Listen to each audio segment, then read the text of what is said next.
রবিবার দিন বৃষ্টি মাথায় করে দুপুরবেলা বেরিয়ে পড়লাম হাঁটতে হাঁটতে রবীন্দ্র সদনের পথে। কারণ আজকে আমাদের পদ্মা বিজয় গাথার অনুষ্ঠান রয়েছে। আমার বাড়ির থেকে হল মাত্র 5 মিনিটের রাস্তা, তাই হেঁটেই চলে এলাম হলের মধ্যে। হাই হ্যালো কর, একটু হাই হ্যালো করো আমার ব্লগে। বাকিরা সবাই আসছে, আমরা চলে এসেছি।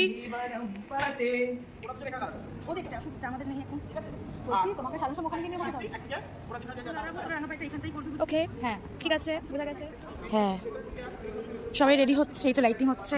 গ্রিন রুমে কস্টিউম মেকআপ সবটা রেখে চলে এসেছি এখন স্টেজে। পজিশনগুলো সবাই দেখে নিচ্ছি আর ছোট্ট করে একটু স্টেজ রিহার্সালও করে নিচ্ছি বলা যেতে পারে। এই প্রোডাকশনের নৃত্য পরিচালনায় রয়েছেন দুজন বিখ্যাত কথাকলি নৃত্যশিল্পী, শ্রীযুক্ত প্রলয় সরকার স্যার এবং শ্রীমতী রমান রয় ম্যাম।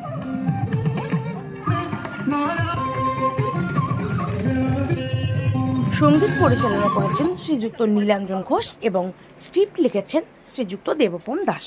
পশ্চিমবঙ্গ সরকারের উদ্যোগে এবং মাননীয় মুখ্যমন্ত্রী মমতা বন্দ্যোপাধ্যায়ের অনুপ্রেরণায় এই 3 দিন ব্যাপী ভারতীয় শাস্ত্রীয় নৃত্য উৎসবটি অনুষ্ঠিত হচ্ছে।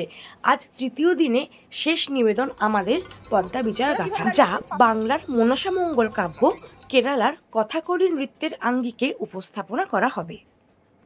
স্টেজ রিহার্সাল তো হয়ে গেল, এখন চলে এসেছি মেকআপ রুমে মেকআপ করতে। কারণ আর তো হাতে বেশি সময় নেই, এবার তো তৈরি হয়ে নিতেই হবে। কি সুন্দর ডিসিপ্লিন মেনটেন করে সবাই মেকআপ করছে, তাই না? একে একে নিজেদের চরিত্র অনুযায়ী সবাই সাজসজ্জা শুরু করে দিয়েছি। চন্দ্রধারা, বেহুলা, লক্ষিন্দর, কালনাগিনী, পদ্মাবতী এবং সমস্ত শিল্পীরা নিজেদের সাজসজ্জা সেরে ফেলেছি। পদ্মা বিজয় গাথার ছোট ছোট ক্লিপিংসগুলো তোমাদের সামনে তুলে ধরার চেষ্টা করলাম। যারা এখনো পর্যন্ত এই পদ্মা বিজয় গাথা দেখোনি, অবশ্যই রিকোয়েস্ট করব এর পরবর্তী সময় যখন মঞ্চস্থ হবে তোমরা যেন এসো। আর যারা যারা আমাদের এই প্রোডাকশনটি দেখে ফেলেছ অলরেডি, তারা জানিও কিন্তু কেমন লেগেছে তোমাদের।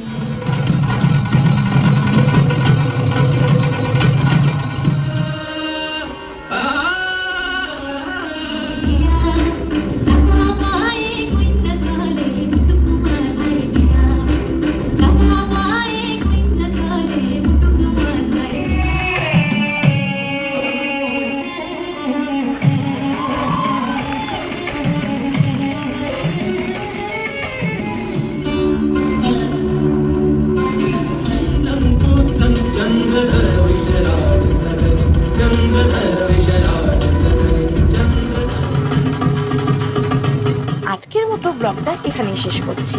সবাই এইভাবেই পাশে থেকো, আর কেমন লাগলো অবশ্যই জানাও। এখনকার জন্য টাটা।